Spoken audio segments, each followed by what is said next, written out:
রব্বুল আলামিন বলেন, পৃথিবীর মানুষকে আপনি জানিয়ে দেন রাজত্বের মালিক আমি আল্লাহ। যাকে ইচ্ছা এটা দান করি, যাকে ইচ্ছা ওখান থেকে নামিয়ে দেয়। তাহলে এই বিশ্বাস যারা করে যে রাজত্বের আসল মালিক আল্লাহ, এখানে বসলে কোনোদিন তার ভেতর আর অহংকার আসবে না। অহংকার এসেছিল বলে অনেককে আল্লাহ ধ্বংস করেছে অতীতে, এখনো করছে, কিয়ামত পর্যন্ত অহংকারীকে আল্লাহ নিজে ধ্বংস করবে। সুতরাং এদের থেকে আমাদের শিক্ষার বিষয়ে, সামনে যারা এই পৃথিবীতে আসবে ক্ষমতার চেয়ারে, তারা যেন অহংকার না করে। এই জন্য আমি মত পড়েছি, আল্লাহ ঘোষণা দিচ্ছেন, এবার তাবারাকাল্লাযী, বরকতময়। সমস্ত আয়াত থেকে অক্ষমতা, দুর্বলতা, সমস্ত দোষ চলে থেকে মুক্ত ওই আল্লাহ। বিয়াদিহিল মুলক, যার কুদরতি হাতের ভেতরে সব কিছু রাজত্ব লুকিয়ে আছে। ওয়া আলা কুল্লি শাইইন কাদির। আল্লাহ পাক বলেন, পৃথিবীর সব কিছুর উপরে একচ্ছত্র ক্ষমতা চলে আমি আল্লাহ।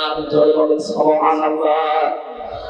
এই আয়াতটা যাদের ভেতরে যত বেশি দৃঢ়ভাবে বিশ্বাসযোগ্য মনে হয়েছে, তাদের জীবন দেখবেন কত বিনম্র, নম্র এবং ছোট।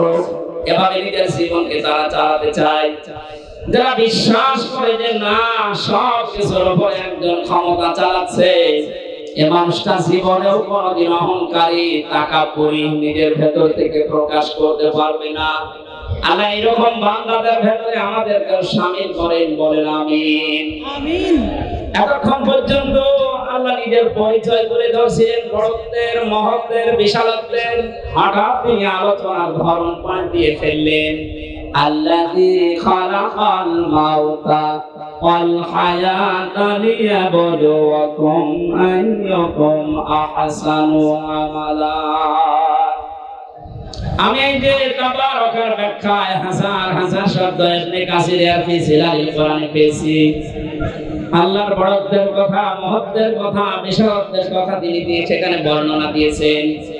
এগুলো আমি আবার দিয়ে কেন আয়াতে আসলাম? আল্লাহ জানিয়েছেন, আমার আয়াতের ধরন পাল্টানোর, আলোচনার ধরন পাল্টানোর উদ্দেশ্য এই, আমি মানুষকে এখন একটা গুরুত্বপূর্ণ বিষয় জানাতে চাচ্ছি। তিনি সে আল্লাহ যিনি তার বান্দাদের হায়াত আর মওত এই দুইটা তৈরি করার পরে দুনিয়ায় পাঠিয়ে দিলেন। তিনি দেখতে চান তোমাদের ভেতরে কে ভালো কাজ করে তার কাছে যেতে পারে। এবার আসেন আয়াত থেকে আমরা শিক্ষা নেই। আল্লাযী খালাকাল মাউতা, আল্লাহ আগে দিয়েছেন যে আমি আগে মাউত বানিয়েছি। ও পৃথিবীর মানুষেরা, এই আয়াতটা আমাদেরকে ডাক দিয়ে গায়ে বোঝাতে চায়, শিক্ষা দিতে চায়। পৃথিবীবাসী যত উপরে ওঠো না কেন, এই চিন্তা করবা যে মরা লাগবে। যশোরবাসী, এই চিন্তা যদি মানুষের ভেতরে খুব বেশি আসে, ওর অন্তর পরিচ্ছন্ন হয়। পৃথিবীতে পাপ কাজ কম করার জন্য, অন্যায় ছেড়ে দেওয়ার জন্য মরণের কথা স্মরণ করা খুব কার্যকর। নবীজি জানিয়েছেন, অন্তর যদি কেউ পরিষ্কার করতে চায়, দুইটা বিষয় তাকে দিলাম। এক নম্বরে বেশি বেশি মওতকে স্মরণ করবা, জীবন পরিচ্ছন্ন হবে। দুই নম্বরে আল্লাহর কালাম নিয়ে চিন্তা ভাবনা করবা, পড়বা। জোরে বলেন আমিন। এটা আমাদের জীবন পরিচ্ছন্ন করার জন্য একটা সামনে রাখা দরকার যে আমি যত উপরে উঠি না কেন, যত কিছুর সম্পদের মালিক হই না কেন, আমাকে মরা লাগবে। কি করা লাগবে? আরো জোরে বলে। দুই নম্বর শব্দ হচ্ছে হায়াতা, আমি হায়াত বানিয়েছি। তাফসীরে মুফাসসির বলেন, হায়াত প্রধানত পাঁচ প্রকার হয়। এক নম্বরের হায়াতের নাম আমরা যেটা পার করে ফেলেছি আলমে আরওয়াহ, রূহের জগতের যে হায়াত ছিল ওটা শেষ হয়ে গেছে আমাদের। দ্বিতীয় নম্বরে আমরা এসেছিলাম আলমে পুতুন, মায়ের পেটের হায়াতের ভেতরে 10 মাস 10 দিন ছিলাম। এবার 3 নাম্বার যেটা এখন আছে আলমে দুনিয়া, এর নির্ধারিত সময় একটা আছে আমাদের জন্য। এরপরে আরেকটা শুরু হবে আলমে বারজাখ, আলমে কবরের জগৎ। নির্ধারিত সময় ওখানে থাকবে। 5ম নম্বর যেটা শুরু হবে আর কোনোদিন শেষ হবে না, আলমে আখিরাত। আগের দুইটা শেষ করে ফেলেছি, সামনে দুইটা বাকি আছে, মাঝখানেরটাই আছে। তার মানে বোঝা যাচ্ছে আগে যেহেতু দুইটা শেষ হয়ে গেছে, সামনে দুইটা আছে, মাঝখানের এটা মাস্ট বি একদিন না একদিন শেষ হবে।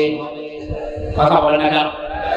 এই জন্য আমাদের উচিত এই হায়াতের জীবন থেকে মূল শিক্ষা এটা, যে আল্লাহ ছোট্ট হায়াত দিয়ে একটা বিষয় আমাদের কাছে নিতে চান, লিয়াবলুয়াকুম আইয়ুকুম আহসানু আমালা।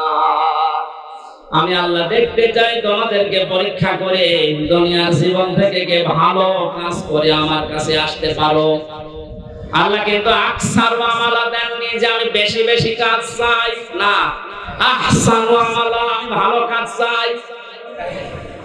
এই 16 বছরে যতগুলো কাজ আমরা আঞ্জাম দিতে দেখেছি, বাস্তবতায় অধিকাংশ কাজগুলো দেখেছি বেশি বেশি, কিন্তু কাজ ভালো হয়নি।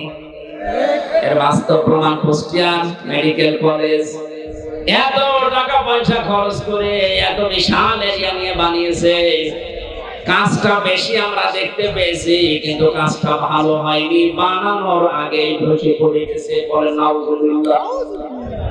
শুধু কুষ্টিয়া মেডিকেল কলেজ না, বাংলার এই জমিনে যত বড় বড় প্রকল্পগুলো, যত বড় বড় কাজগুলো আমরা দেখতে পেয়েছি, কোরআনের আয়াত অনুযায়ী কাজ হয়েছে বেশি, কিন্তু কাজ ভালো হয়নি।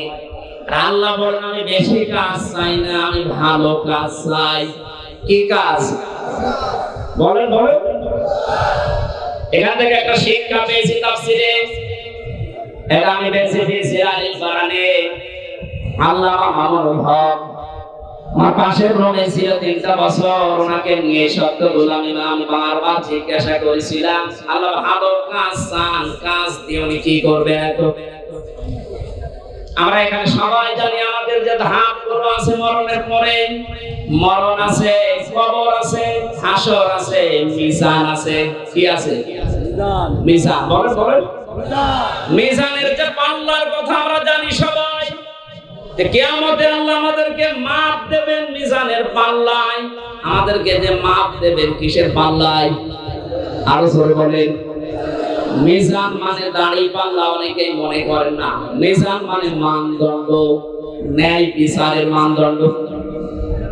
হাইকোর্টের সামনে দেখবেন একটা দাড়ি পাল্লা টাঙানো আছে, দেখেন কোনদিন? দেখেছি।